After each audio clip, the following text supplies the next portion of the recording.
Well, we saw the power of dreams coming through on a Sunday night, didn't we? Anybody that's not even bothered about football, I think even got excited about Sunday night. Because finally, England did really, really well and did good and won the Women's Euros, which was amazing. Woohoo! Woohoo!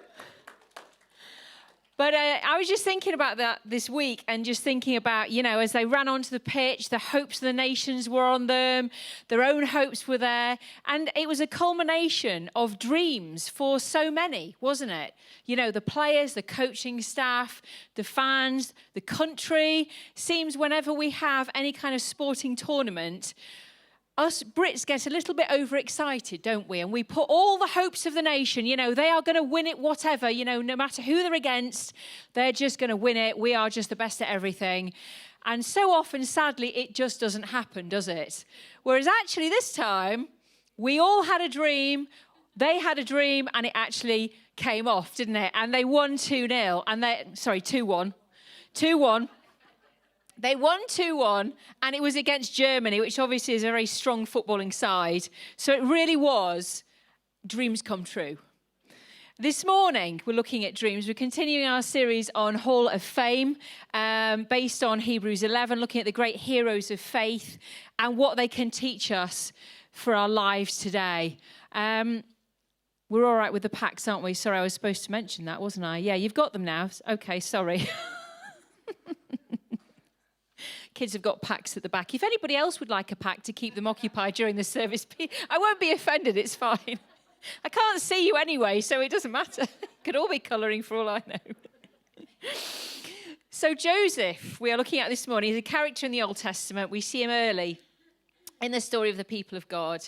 We start reading the Bible, don't we, the Old Testament. We read about a creation story. We read about God creating the heavens and the earth. We read about men and women coming to have a connection with God. Yvette talked last week about Noah trusting God to build an ark, even when the idea of a flood didn't even seem likely or possible. Marcus also talked in this Hall of Fame series about Abraham, another great hero of the faith early on in the Bible. He left his country to follow God.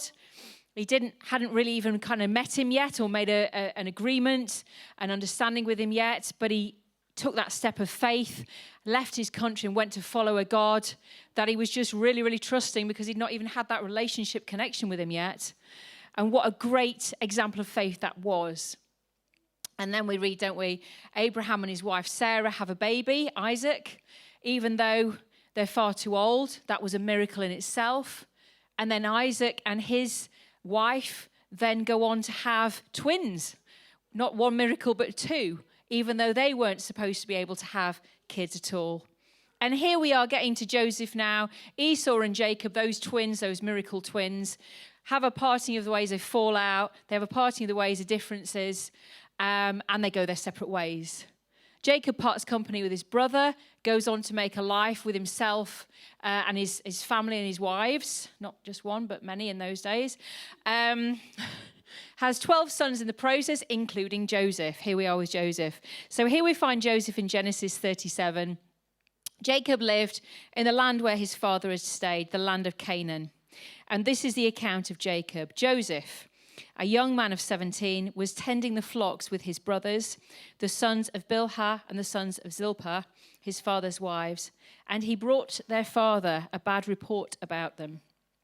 Now, I'm going to be a little bit... I don't know, going slightly off whatever here, being a bit dodgy maybe. My RE teacher used to call Joseph the git with the coat, basically. It's not very poetic, maybe it doesn't sound very holy, but it's quite true. He is a git with a coat. He goes off to tend the sheep, and he's not happy with what his brothers are doing. So little tattletale runs back off to tell dad and gives a bad report. So that's not a great start for him in his relationship with his brothers. They don't like him already.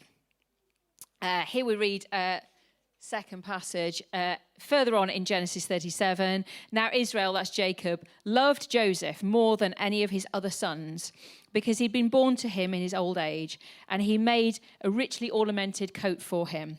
Get with the coat. When his brothers saw that their father loved him more than any of them, they hated him and couldn't speak a kind word to him. So that's Joseph's starting point, really, in life. Not going very well with his brothers. They don't like him. They can't say anything good about him. But so often in life with God, God brings in that that pause, that change of direction, that new thing. But God gives Joseph a dream, and this changes everything. And here we read a bit further on in Genesis 37. Joseph had a dream, and when he told it to his brothers, they hated him all the more. Get with a coat. He said to them, "Listen to this dream I've had. We were binding sheaves of grain out in the field, when suddenly my sheaf stood and rose upright, while your sheaves gathered around mine and bowed down to it." So, the first thing to say about dreams is that however it comes about, and sometimes we're not perfect when these things happen. It certainly was the case with Joseph, wasn't it? But trust me when I say this, if God gives you the dream, it will happen. And really, I could just sit down now and be done with it, because that is the fact of the matter.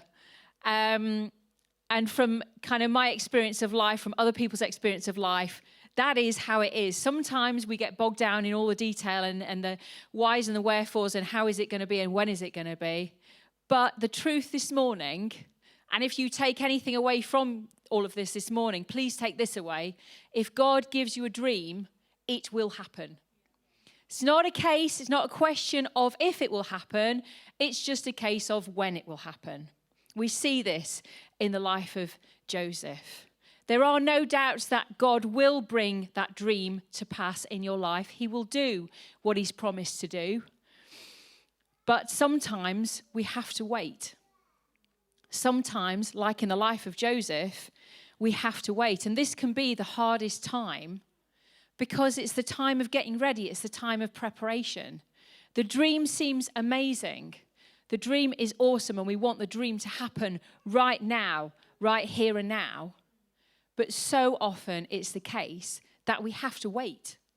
And sometimes, I don't know about you, I am terrible at waiting.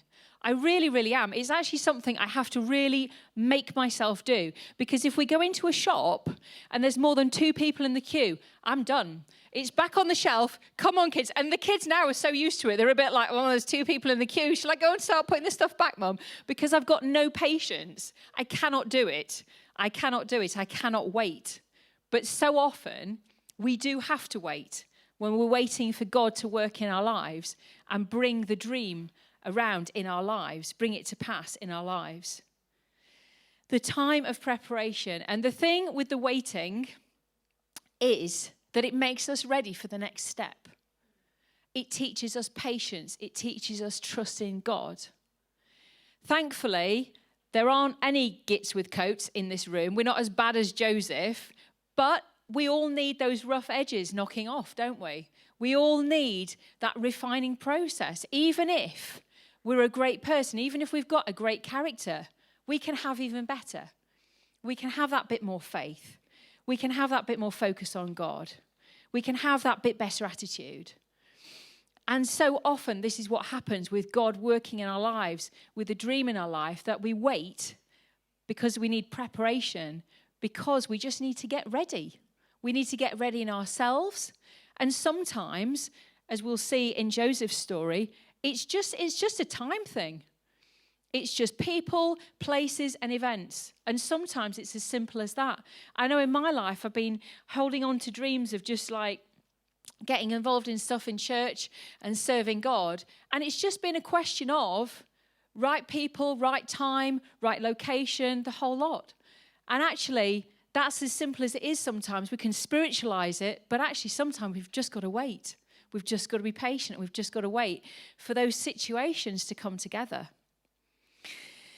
So, poor old Joseph's waiting period was quite uncomfortable because we won't go into it all now in the story in the Bible. You can read it later. It's Genesis 37 onwards. I think a lot of people probably know the story, not least from that musical that was on many years ago. And we talked about that this morning, didn't we, Yonki? But we decided not to sing. But we could have done. We could have sung. Joseph's brothers got so fed up with him that they sold him off into slavery. Now, if anybody's had a bad family argument, I challenge you. Surely it's not as bad as that. Surely you've not been sold off into slavery by your family. I hope you haven't. But, that is a bad family argument. That is a bad situation for Joseph to be in, isn't it? He has this amazing dream. Wow, I'm going to be in charge of everybody. I'm going to be a leader. Everybody's going to bow down to me. What's the next thing that happens? He's shipped off to Egypt as a slave. He's got no freedom. He's got no will of his own. The brothers stain his coat with goat's blood, tell his father that he was killed, whereas actually he's been taken off to this faraway land to work as a slave. So, talking about dreams this morning. It's not a case of if it will happen, it's a case of when it will happen. Second thing, things might get worse before they get better. In fact, they probably will. Sometimes things get worse before they get better. In fact, they probably will. Here's some questions for you this morning. Here's some questions for me this morning. Do you trust God to make the dream happen in your life? Do you trust God to make the dream happen? Is God more important to you than the dream? Can you wait? Can you trust? Can you even help others? Can you look outside of your own circumstance as you're waiting for the dream to happen while you're holding on to what God has promised you? So Joseph gets taken to Egypt. He gets put into slavery in a household of Potiphar. He's an important government official. He does very well. He's a capable guy. He gets promoted. He gets put in charge of everything in the household. So far, so good. Maybe this is how it's going to happen for him. Maybe he's just going to get promoted, and somebody's suddenly going to realize one day he's in charge of a household. He could go into government. He could go into office. Maybe this is his way forward. It's all looking not bad for Joseph, really. He's on the up here. And then he gets accused of something, which we shan't go into details because of the colouring packs. He gets accused of something that he didn't do. And he's a very smart guy, and he actually runs away from temptation, which is often the best thing you can do, actually.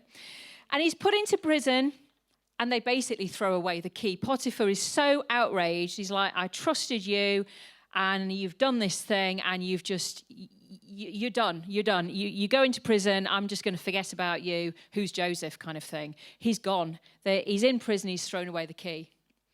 And so for poor old Joseph, it definitely gets worse before it gets better. Because there he is. He's gone from the heights of, the best servant in the house to being in prison and everybody forgetting that he's even there. The dream is tested massively. And often in our own lives, and I'm sure people here can kind of join me in this, often it is tested massively. Often it does get worse. You get this dream, you get this, this vision from God. God gives you this thing on your heart that you want to do, that you want to see, that you're praying for, that you're believing that you might be involved in, however it is. And it's tested. It's tested. And it comes down to, it's just you and God then. And actually, are you going to trust God when it's all gone horribly wrong, when you've got no exit strategy, when you've got no way to get to where you believe he wants you to be? What is going to happen then? That is the test of the dream. That is you and God. Where is God now? Did I make it up? Did I make this stuff up? How is it ever going to happen now? But I'm here to tell you this morning that so often what looks like the end is actually just the beginning. So often what looks like the end is actually just the beginning. With God, he brings something out of nothing. We read that in the creation story. The earth is formless and empty. There's a void over the deep. There's nothing at all. God brings something out of it. So often when it seems like the end, It's actually just the beginning with God. So Joseph, while he's in prison, he's serving that long jail time. He reaches out, he helps people. He helps 2 members of Pharaoh's staff by interpreting their dreams. He gets released, the cupbearer gets released from prison. The baker gets killed, but we'll skip over that bit as well. The cupbearer gets released from prison and then basically has a bout of amnesia and forgets all about the guy that helped him get out of prison and the guy that helped him so much, Joseph. And then after some more waiting, Joseph is finally released. The cupbearer remembers Joseph, tells Pharaoh about him because Pharaoh has had these dreams that worry him. And the cupbearer's like, actually, I do know a guy. We all know a guy, don't we? I do know a guy, and he interprets dreams. We can get him for you. So Joseph is called into the king's presence and asked for his help. And again, further on in Genesis, you can read all about the details of that, all the different dreams that Pharaoh had had. But basically, it was basically going to be boom and then bust. The land was going to have an amazing harvest, and then it was going to have an incredible famine. And those were the dreams that Pharaoh had, and that's what Joseph interpreted for him. But if Joseph had given up, then what happens next wouldn't have happened. So my third and final point, because we all need to go for a walk in a minute and have a picnic and an ice cream. My third and final point is don't give up. Don't give up. So God gives you a dream. It's not a case of if it will happen, it's when it will happen. Things often get worse before they get better, but that's all part of God's process and God's timing. And thirdly, just don't give up. I don't know what else to say here. Just don't give up. Sometimes it needs to be that simple. Just don't give up. You might feel like it, might seem like a really good idea, might seem like the best thing that you've done all week. Just don't give up. It can be tempting. It can look hopeless. It can look like it's never going to happen. There can be times when it looks like it would be so much easier if I just gave up. Life would be so much more straightforward. The hassle would not be there if I just gave up. Don't give up. There might be people in your life who would love for you to give up because they're worried that you're under pressure, that they're worried that it's difficult for you, because they've got their own selfish agenda, whatever it might be. Just don't give up. Joseph didn't give up. And there he was in the king's presence.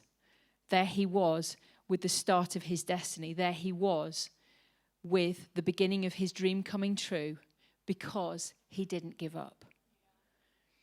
So many times in my own life, I've felt like giving up. So many times it seemed like a really good idea. It seemed like the easiest thing to do. And I was thinking about one particular time, previous situation, previous place we were living, the whole lot, previous church, and just difficult things going on like they do sometimes. And you have this dream and you think it's all going to happen, and then it all goes horribly wrong. And Tim and I went out for tea because it was just hard going. We just needed a break. And in those days, going out for tea was a big deal because we didn't have any money to go out for tea at all. And I remember sitting there over, I think we had Chinese. And this is where I just need to just listen to my husband so much in my life, and you need to listen to him too. Because he was just eating his Chinese. Because he was like, well, God's going to do it. It's all going to be fine. Let's not give up. Let's just keep going. Do you want some more spring rolls? You know, it's fine. Whereas for me, I needed to know the details. I needed to know how it was going to happen. I needed to know when it was going to happen. I needed to know where I'd be, what I'd be wearing, who would be there, and all the rest of it. I needed all the details. I needed to know the plan and the route. And actually, Tim, with the spring rolls, is just like, let's just trust God. What a good idea that is. Don't give up, and let's just trust God. It might be that if God gave you insight into the whole process of how you're going to get there, that you might not want to go.